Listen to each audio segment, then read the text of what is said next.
Jaron Ennis out of Philly signs to Matchroom Boxing, and I didn't really see that one coming. But hey, whatever is best for Boots' career, right?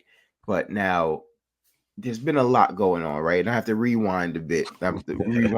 So Tim Tszyu versus Fundora happens. Fundora wins. We all seen the cut. We all heard from Stitch Duran went on every channel and spoke about what should have happened and where they failed Tim Tszyu. But fast forward, Fundora's the champion. Spence gets in the ring. We're hearing Spence Fundora. Crawford like, nah, hold on, Spence, you lost. Pump your brakes. I got next. So now we have that controversy there. But then we start hearing Fundora may get stripped because of medical purposes. He has to heal because I think his nose was broken. He was really bloody in the fight as well. So now we're hearing Fundora. WBO may strip Fundora, which is crazy to me. Just to throw this out there, what I believe should happen is a rematch Fundora Tszyu. But nevertheless, I'm hearing they may strip Fundora, and then that could potentially set up Errol and Terrence fighting for a vacant belt, or Errol could go for the IBF, and there could be a long road of Errol and Terrence again. But Boots is like, no, I'm inserting myself. Eddie Hearn's like, listen, we dropping the bag, we getting the Terrence fight, we calling out Errol too, but we getting the Terrence fight. So I know that was a lot to unwind. This is a long road traveled, but when you see Boots sign with Matchroom, what kind of move do you think that is for his career? And do you think that eventually lands him the big fight he's looking for? I think the idea, and Bozy spoke on this as well as Boots, I think the idea is to be as active as possible with Matchroom. Because if you're looking at the welterweights within the Matchroom stable, they don't have many. They have Conor Benn, they have Patterson, Pat McCormack, and a guy named Gaiaso. So they don't really have as many fighters within the stable, which kind of didn't really make sense to me. But I guess they have partnerships with other promotional companies where they can essentially just keep Boots just active.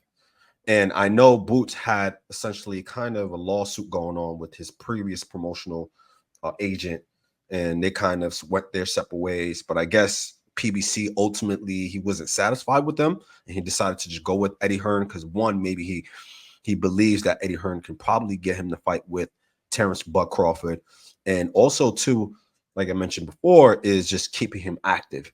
He only fought once last year, I believe, against Roman Villa, and he won in spectacular fashion. But I think ultimately, if you're asking me what I believe in, whether this is a good move, bad move, instead of just giving you the generic answer of I don't know yet, I'm just gonna probably go out on a limb and say maybe it was actually a good thing that he probably went to Matchroom just to kind of shake things up. Yeah. So I mean, still, we've been asking this question for quite a while now. Is Terrence going to fight at 54 or is he going to fight at 47? We don't really seem to know. But yeah, I heard about the Boots possibly fighting Conor Benn as well. Don't know if that's going to come to fruition, but would love to see it. I kind of feel like the Crawford thing is not going to happen, but I feel like what could happen, and we thought this was going to be a build-up years ago, but it kind of fell off the radar. Boots may have to go to 54. And it may be that Virgil Ortiz fight, right? It may be the Virgil Ortiz fight. That may be the big money fight for Boots. Obviously, the Conor Benn sounds good. We have to see what happens there. Because, I mean, under the same promotional company, why can't it happen? Yeah. Why can't it happen? They both know, actually, Conor Benn has not been fighting at 47. He's been fighting at those weird catch weights. Yeah. So can he still make 47? What's going on with Conor Benn actually? But I don't think Boots would. I don't think Boots would not welcome going to 54 to make a fight happen. Yeah. Because I know Boots wants to be undisputed at 147 too. That's why he kind of was like, "Y'all stay at 147." But if a big fight comes up to at the 154 division, he'll jump up and face an Errol Spence or Terrence Bud Crawford. The question is the likelihood of him getting those fights, especially with them being preoccupied trying to fight each other and also trying to be undisputed at that weight class. So it's, maybe he's just trying to line himself up to be active and also try to get those belts at 147.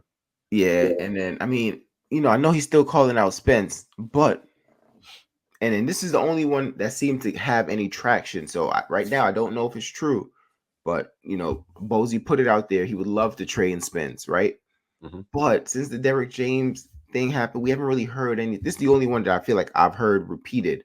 So is it any traction? Is Spence indeed talking to Derek James? 'Cause at first, I was in denial. I'm like, no, they're probably just putting a story out there because it's quiet on that side.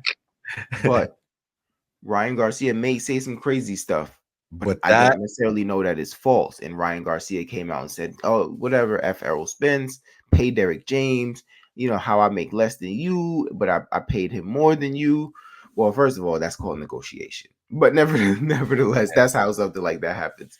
But so it does seem like the rift is for real. They're yep. probably really not working together anymore, which means Errol Spence would have to find a new trainer. So would he indeed go with Bozy, or does that look like, all right, I'm doing this because I really didn't want to fight Boots? Or is Errol at the point in his career where he doesn't care? He's just looking for what's going to be best trajectory for success.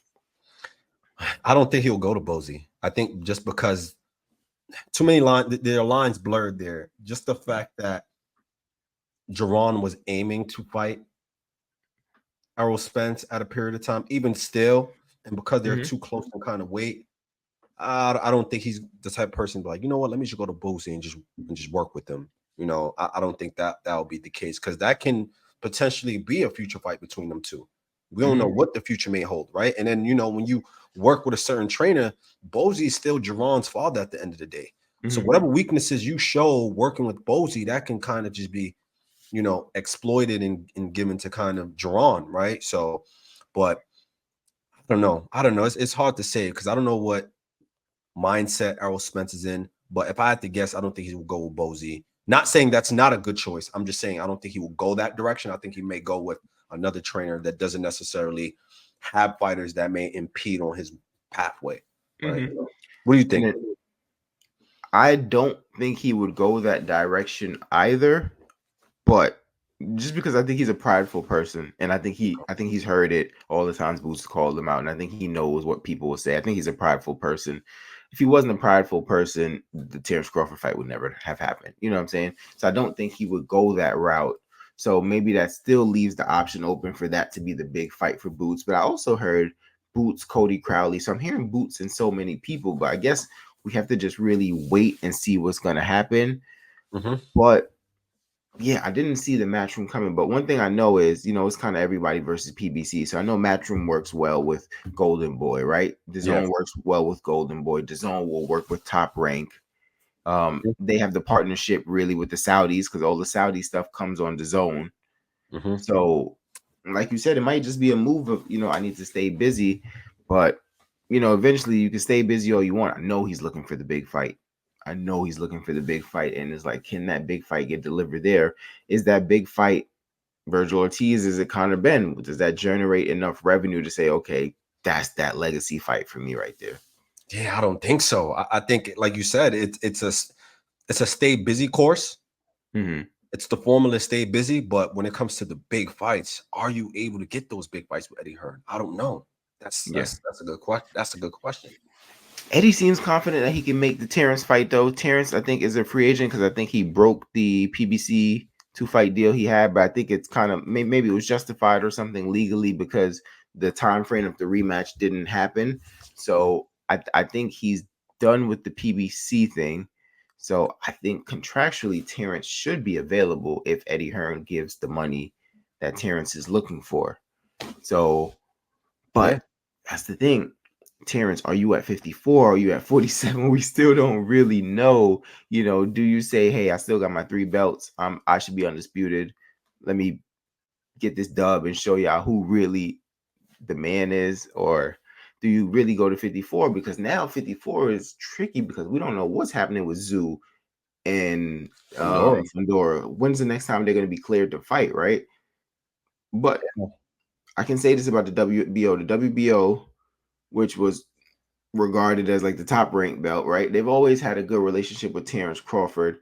So I think them if they were to really strip Fedor, I think that would be really sus. If they strip him just so Crawford can get an opportunity, I think that's kind of whack. Because like I said, based on what we saw with Zoo and Fedor, I think before Errol gets an opportunity, before Terrence gets, I think Needs to be a rematch. a I agree. rematch needs to occur there. You know I what I'm saying? agree. Because if you watch that fight, and I don't know how it would have ended up, it looked like Fedor was gonna get stopped the way it was tracking early. I was like, And trust me, and I picked Fedor to win that fight.